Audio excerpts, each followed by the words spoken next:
back. I'm having quite an interesting moment on the platform with our guest, Mr. Nese Kujumi. And our discussion, if you are just joining us, our discussion is centered on how powerful politics can be and how powerless an individual can be when you fail to participate in politics. So our discussion today has been on participation, and we are taking it further right now. Please, Mr. Nelson, I would like you to tell us, because it is us now. I think I will be a politician soon. So tell me, what are the requirements to be a politician? Well, I think politics should be a vocation, should not be a job. You should have your means of livelihood. Politics is about service to humanity. And if you want to participate in politics under our laws, you must be above 16 years of age. You must have attained voting age. Okay. Also, you must not be somebody who has a mental history. You know, somebody who is supposed to be in the psychiatric institution cannot participate in politics, because politics is about giving your productive ability, and somebody who has a medical condition cannot give his best to any society. Also, you must not have been declared a criminal. You must not have a criminal history.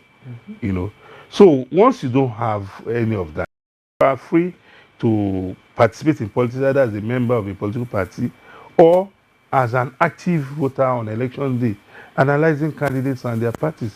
So being a politician does not require any special qualification. It's a right that you have under the Constitution of Nigeria. But even as at that right, there are still some limitations to those rights, and some of those limitations are what I've just highlighted right now. That you must have attained voting age, you must not have a mental condition, then you must not have a criminal history. Somebody who is in prison today under our constitution cannot vote, because we don't conduct elections for people who are in prisons. Yeah. Let's take another quick one. You see, there is a saying that politics is a place where half-truth dominates. And there is also an extension, a plan B, or the this part of it, that in politics, you don't have permanent friends and you don't have permanent enemies. So under that note, I want to ask, who should be your friend? Who should be your mentor? Well, the people you should share political beliefs with are people who share the political ideology of that party.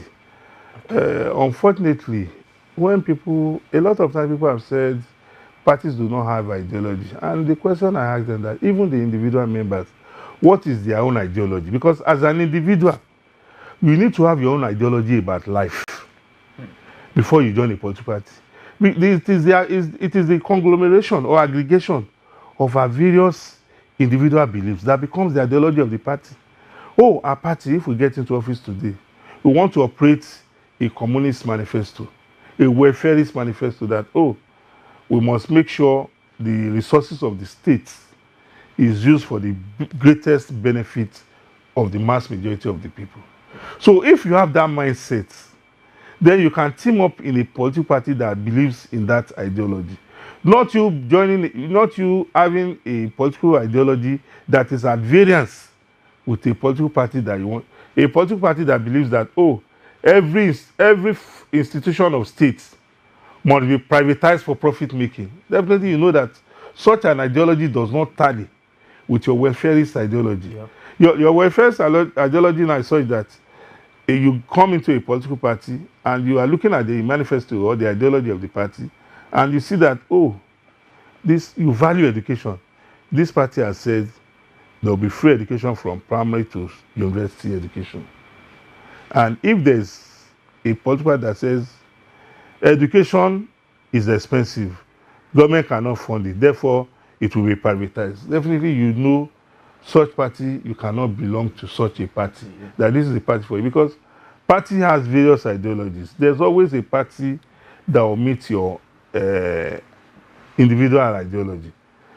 And also, talking about mentorship, it's unfortunate that in our society today, looking for a mentor, it's easier for the camel to pass through the eye of the needle. Because I remember vividly when we were growing up, your first mentor in life is your father.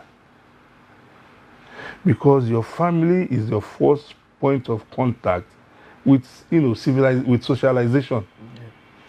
So the issue of mentorship depends on the individual. You need, as an individual, if you are going to join it, you have to identify people, not necessarily people in your political party. It could be people in other spheres of life. Okay. Like I remember when I was growing up, I always admired late Chief Molade Okoya Thomas because he was an industrial. I saw him as somebody who had great intellect, great character, and I saw him as somebody who was very focused. So those are you can take mentorship from one aspect of life and bring it into politics. In that way, you'll be making a change.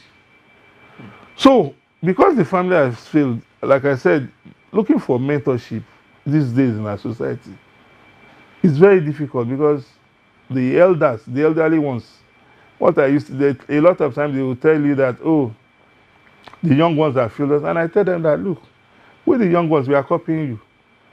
If we have failed, it's a reflection Of your failure. of your failure. But we only pray that we don't pass it down the ladder. Wow. That's deep. We won't leave here today if we have to exhaust that. So let's take the last, not least. What would you call the retirement age for politics? Today, as we sit here, the Democratic candidate of the Democratic candidate of the candidate of the Democratic Party, in the U.S. today, Joe Biden, Yes. is 77 years old. Wow. When the elections will be taking place in November, he will be 78. So I don't know which age will be the retirement age for a politician. So long as, I believe that for politics, so long as you are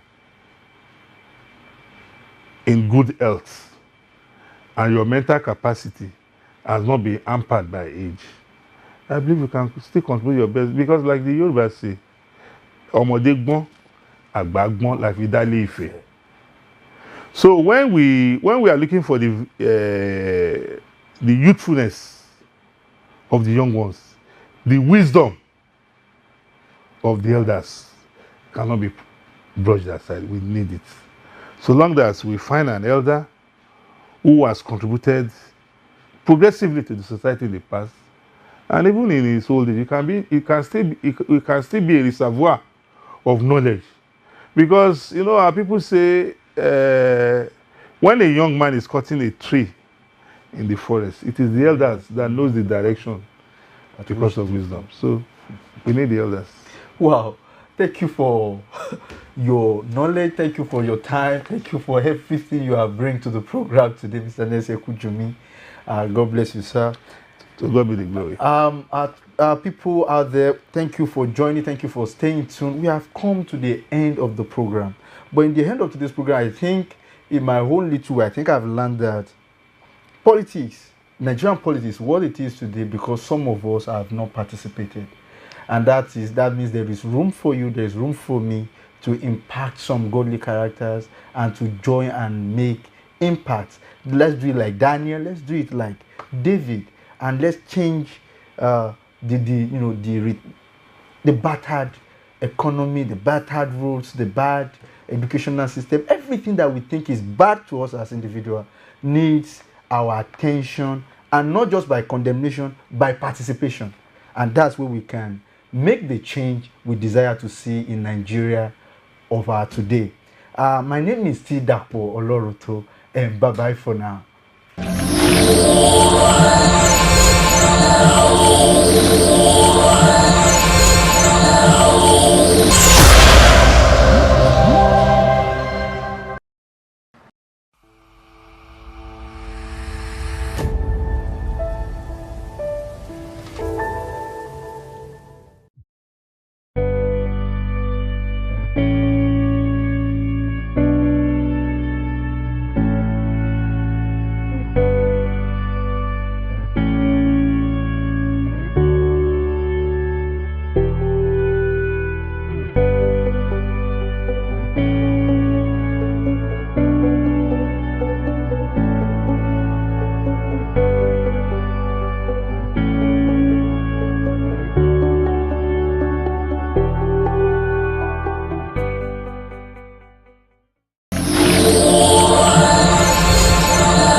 actually something outside what we've been doing in the past.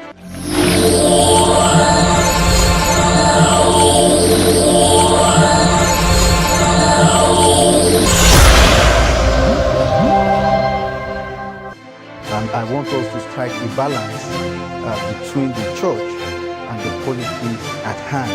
And if I may have, I want you to tell us what is the place or the position of the church in the politics of Nigeria. When we're growing up, we used to be told that politics is the destiny. And as we grew older, we found that statement very distasteful. In the sense that if we say politics is the destiny, then who makes it neat or who tidies it up? For me, I think the time has come for the Christian community to be actively involved in the politics of this country. The likes of China, developing countries. When I look at the developed countries, when I look at them, that how come these people are, making waves, and the praying nation like Nigeria is behind? Is it that